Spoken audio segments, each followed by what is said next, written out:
You are listening to Science Coast with Mallory Havens and Chris White. And our repeat guest, Safwan Omari. Welcome back. Welcome back. So the last time we had Safwan on, we were talking about virtual spaces in the Metaverse. And I think it's great to think about how these virtual spaces are going to be interacting with real spaces. And my limited understanding is that that's the realm of augmented reality, where you are taking these computer technologies and these new technologies and interfacing them with the reality, the real world that you find yourselves in. And the applications are effectively limitless, from doctors in a surgical theater to aviation maintenance technicians to just about anybody can be supported in the work that they're doing with these technologies. So Safwan, if you were to define augmented reality, how would you define it to somebody? Yeah, so I mean, so AR or augmented reality is, as you mentioned, Chris, is more about kind of bringing in the digital content. Sometimes we call it digital assets. A digital asset could be a 3D model of a furniture piece. It could be an avatar. It could be a text label. It could be anything, right? And then you overlay it over the physical space that you have. So, for example, if you have a table, right? So a coffee table or a regular table, you could actually put in a digital asset on top of that table. So you could literally put an avatar and he start walking on that table. So basically mixing the digital content with the physical space, we call it kind of augmented reality. So going back to your furniture comment, you could, for example, put on some AR goggles and go to a furniture store and select some furniture and then have that furniture projected into your actual living room to see how it looks in your living room. And then you could view that piece of furniture from multiple angles. So you could look at it from the doorway, and you could walk over to the window, and you could walk, and it's like, pretend like, in that way you could. And then you could try to sit on it and fall to the floor. Yes. Help, I've fallen and I can't get up. But am I hearing you correctly? Is that what you're talking about? Exactly. So basically, if we kind of talk more about this, example, IKEA, for example, they have this app, and it doesn't have to be necessarily a headset. You could have your mobile phones, right? So you basically, if you use your mobile phone and then you can scan the physical environment, the mobile phone is going to do a 3D map of your physical environment, and then you could place a digital furniture piece in that physical space, and you could actually use your phone to move around, and you will see that furniture piece blended with the physical space from multiple angles. And you could take pictures, you can share them on social media, and you can do all those kind of things, right? So basically it does feel very real. They have that on Amazon too. It's like view in my room, and they have that for paint stores where you can just take a picture of your space and then pick the paint colors and see what your space looks like with the different paint. Provided that the rendering on your smartphone is appropriate. Right. Well, and what time of day and the lighting. Oh, exactly. Exactly. Well, I used to teach introductory physics to architecture students, and I would take a picture of a wall, and I would then change the lighting and take more pictures of the wall, and I would present all of these pictures, which were of the exact same wall, but the perception of color changes dramatically. Yeah. And so, like, what is color? And it's not obvious because it's actually not a physical thing, but it's a it's a bio thing where your brain is interacting with sensory input, and depending upon various, the brain can come up with different answers. Right, and color is just what light is being bounced back at you, so it depends on what light is going in. But yes, and so it's that, but also how the brain interprets that signal. Hey, back off. Bio's my area. Yes. Okay, fine. Oh, wait, Safwan's here. We're talking about augmented reality. We're going into lights now, right? Wait. Okay, so the first augmented reality device that I became aware of was Google Glass. Yes. And that failed utterly. Do you have much understanding? What was Google Glass supposed to be? I never had one. Yeah, I tried one of those. These are very basic, VR.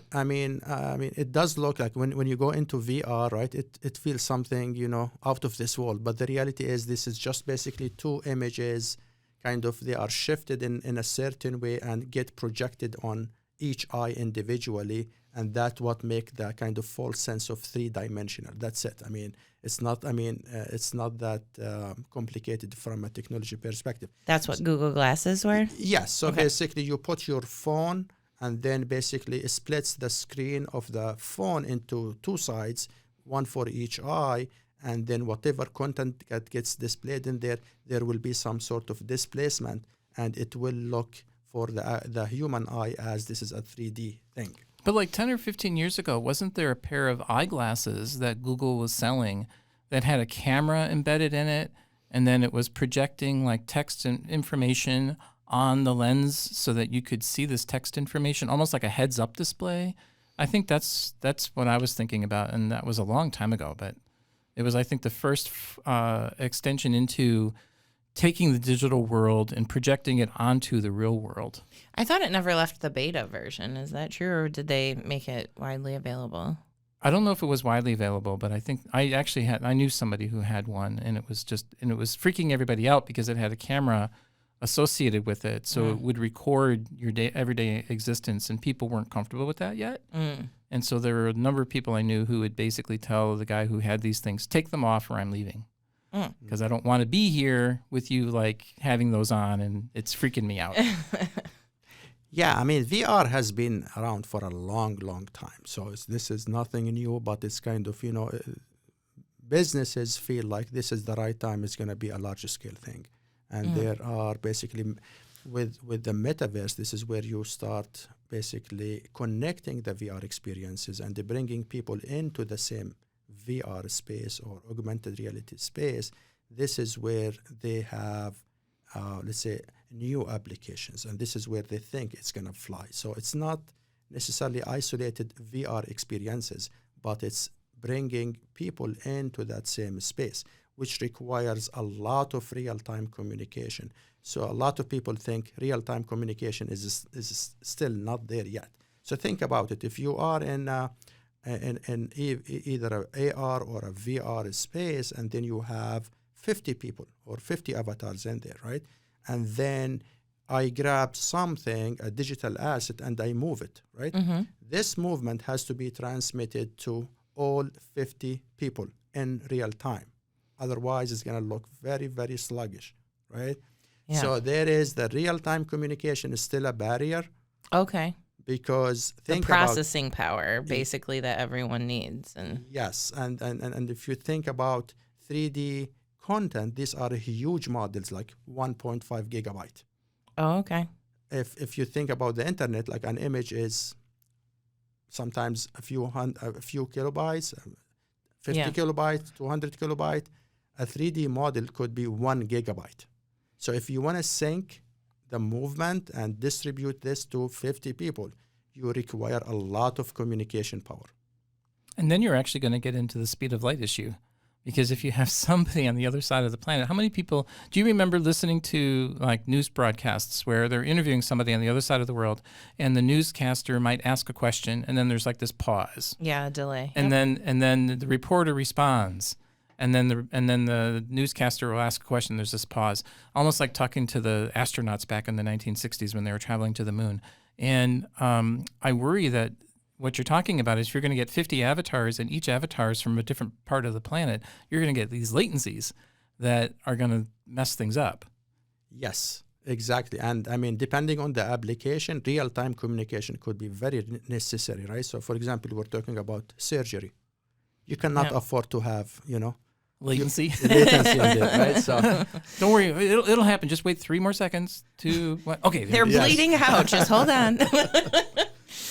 Yeah, that it could. I can see how that's a problem. So, how close are computer scientists to being able to coordinate something that large scale? Yeah, I mean, with 5G technology, with definitely they believe that they have the technology to do it. It's just a matter of time, maybe 5 to 10 years. But I mean, there is a belief that it's on the horizon. It's going to happen. How do you think these technologies are going to impact society? Where is it going to become embedded? What's your feeling about that? Yeah, that's a good question. I think it's gonna basically change the way we live for sure. As we said, this is gonna change the way we we shop, right? So it's definitely going to change the shopping experience.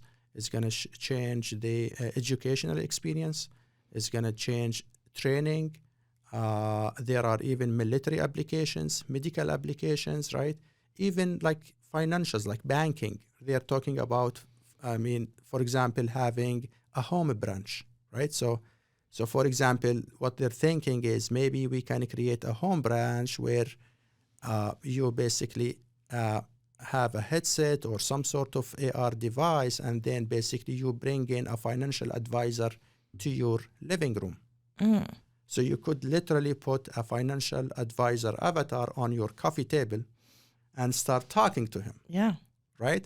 And then basically start advising you, and then he moves around on your coffee table, right? And then he can, based on the conversation, he can bring in a sheet where he shows you, some sort of financial graphs, display them for you. So everybody is jumping on this. So you also do cybersecurity.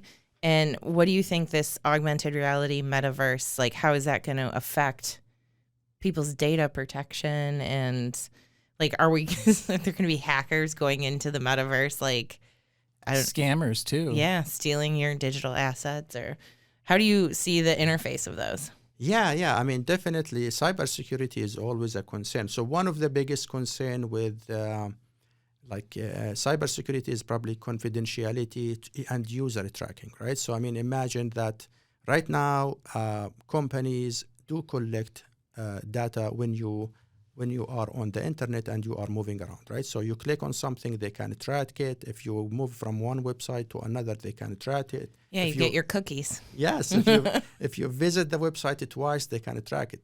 Now with the metaverse, this tracking will go to a new level. This is where they actually track everything you do. The movement of your fingers, the movement of your eyes, right? If you move your head, if you look at something, so for example, if you have a 3D, let's say a furniture piece, right? And then you walk by it, this can be tracked. And then you look at it the first time for a second, and then you look another time for 5 seconds. They can track that. And then they'll be like, oh, this furniture piece got more eye movement. Exactly. And therefore. Exactly. This is Big Brother on steroids. But yes. I could see a benefit to that if there's AI embedded that's looking like for medical conditions. Like if you're in the metaverse and you start having a stroke, it could get detected. Or if you, I don't know, early stage MS or something. It's possible that I'm trying to find a silver lining. Yes. No, there's definitely benefits associated. Conveniences, making life simpler and easier to do things. And the trade-off is another loss of privacy, whether that's good or bad. The other thing I'm thinking about are the ability for bad actors to come in and influence you. And these technologies can come in and they can convince you of something that is beneficial to them and not necessarily to you. Right. And so I don't know what type of oversight is going in, and I know that sometimes people think that government's a bad thing, but it just sounds to me that this is a role, a reason governments exist is to come in and level the playing field to make sure that people who have access to these technologies aren't using them to take advantage of other people who may not be as sophisticated in the use of these technologies. Yeah. We have a virtual reality lab here on campus, right? Yes. Can I go and use it? Go into some reality? Absolutely. Yeah. I mean, it's open, to everyone. Yeah, we have multiple ones. There's the primary one, but then, for example, there is a classroom over in Aviation where every desk, every chair is outfitted with a set of goggles and computers and things like that as well. So it's becoming much more common. Flight? For flight. Oh, see, I can see this augmented reality or virtual reality stuff being great as flight simulators. Mm-hmm. For example, but it doesn't have to be restricted to that. That's just one of the first places that people are like, oh, it would be easy to do this. Yeah. And they've been doing it. Flight simulators have been around for a very long time. Oh, yeah. It's going to embed everything, even science labs at some point. You'll be running virtual laboratories. Right. Well, at some point, At least in my field, you have to actually work with living organisms to find out things. Oh no, they're all going to be simulated. It's Yeah, all, you're going but to have then- simulated worms. But to simulate them, you have to know the answer, right? Oh, but the computer knows all. Oh, I forgot. Okay. You can always mix it with AI, right? Yeah. And then you test all the drugs on simulated things and then put it in a human and I was just going to ask Safwan one final question. What do you think is the most exciting area of AR and VR that people are going to see in the next year or two? Like, what's the hottest thing that's going to happen like next? what should we invest in? I mean, yeah. I honestly think, gaming is always a big thing. In AR, VR, but education is going to be also a very, very big thing. As we mentioned, there are many things that you can do in VR and AR that you cannot do in the physical world in terms of, learning modes and education. So I do think investing in developing some sort of VR experiences, some sort of AR experiences for education is gonna be really, really a right thing to do. All right, that's where I'm putting the money. And with that, the views, thoughts, and opinions expressed are the speaker's own and do not represent the views, thoughts, and opinions of Lewis University. The material and information presented here is for general information purposes only. The Lewis University name and all forms and abbreviations are the property of its owner, and its use does not imply endorsement of or opposition to any specific organization, product, or service. This podcast was produced in the WLRA podcast studios at Lewis University. Visit lewisu.edu for more information about Lewis University. This has been Science Coast with Mallory Havens and Chris White. and Safwan Omari. bye.